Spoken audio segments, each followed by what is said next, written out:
आज Doubtnut app download करें। Doubtnut पर अपने सभी गणित, रसायन विज्ञान, भौतिक विज्ञान और जीव विज्ञान के डाउट्स का करो सफाया। बस प्रश्न की फोटो खींचो, एक ही प्रश्न को क्रॉप करो और तुरंत वीडियो सोल्यूशन पाओ। अभी डाउनलोड करें। हेलो दोस्तों, आपका प्रश्न है हाइड्रोजन परऑक्साइड के सुरक्षित भंडारण के लिए क्या सावधानियां रखनी चाहिए। तो चलिए दोस्तों, इस प्रश्न को हल करते हैं। दोस्तों, ये जो प्रश्न है इसमें हमें हाइड्रोजन परऑक्साइड के भंडारण के लिए जो सावधानी है उसको यहाँ पे बताना है। ठीक है, तो हाइड्रोजन परऑक्साइड दोस्तों, मुख्य कारण है हाइड्रोजन परऑक्साइड को जो है हम कांच की पारदर्शी बोतलों में नहीं रख सकते हैं। ठीक है, तो यहाँ पे मैं लिख दे रहा हूँ H2O2 को कांच की साधारण पारदर्शी बोतलों में नहीं रखना चाहिए। कांच की साधारण पारदर्शी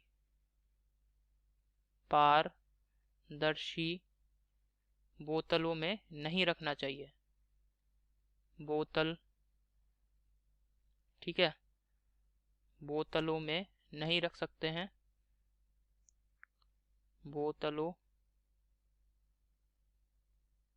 में नहीं रखना चाहिए। ठीक है, नहीं रखना चाहिए। ठीक है, इसको दोस्तों कहाँ पे किस प्रकार से हमें रखना चाहिए। H2O2 को सदैव सदैव सदैव अपारदर्शी तथा सदैव अपारदर्शी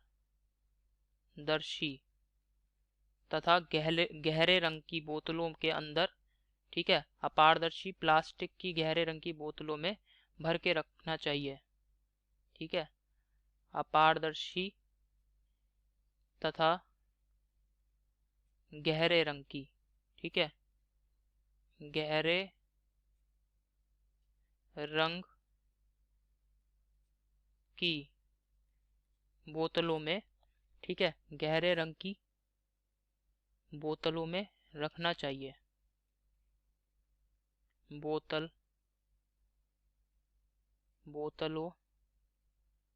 में भरकर रखना चाहिए। भरकर रखना चाहिए। ठीक है, अब दोस्तों ऐसा क्यों करना चाहिए, इसका मुख्य कारण है, यहाँ पे मैं आपको इसका कारण भी बता देता हूँ। ये जो हाइड्रोजन परऑक्साइड है इसका सूत्र है H2O2। ठीक है, हाइड्रोजन परऑक्साइड का सूत्र होता है H2O2। अब दोस्तों अगर इसको मैंने पारदर्शी बोतल में भर के रख दिया है, ठीक है, अगर मैंने पारदर्शी बोतल में भर के रखा है कांच की, तो आप देखेंगे कि सूरज की किरणें जो हैं वो आसानी से जो है कांच के आर पार चली जाती हैं। ठीक है, अब चूंकि कांच की बोतल में हमने क्या करा है, हाइड्रोजन परऑक्साइड को भर के रखा है, तो सूरज की किरणें जो है हाइड्रोजन परऑक्साइड के अणुओं पर पड़ेंगी, जिसकी वजह से ये जो है हाइड्रोजन परऑक्साइड जो हमने बोतल में रख रखा है ये क्या होगा, विघटित होना शुरू हो जाएगा, इसका अपघटन होगा। और ये दोस्तों किस प्रकार से विघटित हो जाएगा, आप देखेंगे ये 2H2O, ये अभिक्रिया यहाँ पे मैं लिख रहा हूँ इसकी विघटन की, जिसमें H न्यू ये क्या बता रहा है, सूरज की रोशनी को व्यक्त कर रहा है ये। ठीक है, और H2O2 हाइड्रोजन परऑक्साइड है, तो ये दोस्तों जल के अणु H2O प्लस O2, ठीक है, यहाँ पे आएगा 2H2O प्लस O2, तो ये इस प्रकार से जो है विघटित होना शुरू हो जाएगा। तो इसी वजह से दोस्तों सूरज की रोशनी जो है वो हाइड्रोजन परऑक्साइड से क्रिया ना करे। ठीक है, इसी वजह से हम उसे अपारदर्शी बोतलों में भर के रखते हैं। अब चूंकि अपारदर्शी बोतल है दोस्तों और गहरे रंग की है, तो बाहर से जो आने वाली सूरज की किरणें हैं वो जो बोतल जिसमें कि हाइड्रोजन परऑक्साइड हमने रखा है उसको पार करके हाइड्रोजन परऑक्साइड से क्रिया नहीं कर पाएंगी। यही वजह है दोस्तों जो बॉटल है उसमें जो है हाइड्रोजन परऑक्साइड सुरक्षित रहेगा। तो यही मुख्य बिंदु है दोस्तों हाइड्रोजन परऑक्साइड के भंडारण के लिए। तो पहला बिंदु क्या था, H2O2 को कांच की साधारण बोतल में भर के नहीं रखना चाहिए।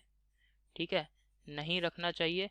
H2O2 को सदैव अपारदर्शी तथा गहरे रंग की बोतलों में रखना बोतलों में भरकर रखना चाहिए। इसका मुख्य कारण क्या है दोस्तों, ये अभिक्रिया से आप देख रहे हैं कि ये जो है H2O2 सूरज की रोशनी से क्रिया करके हाइड्रो जल और ऑक्सीजन में वियोजित हो रहा है। यही वजह है दोस्तों, इसके भंडारण के लिए हम सदैव अपारदर्शी गहरे रंग की बोतलों का प्रयोग करते हैं। आशा करता हूँ आपको समझ में आया होगा।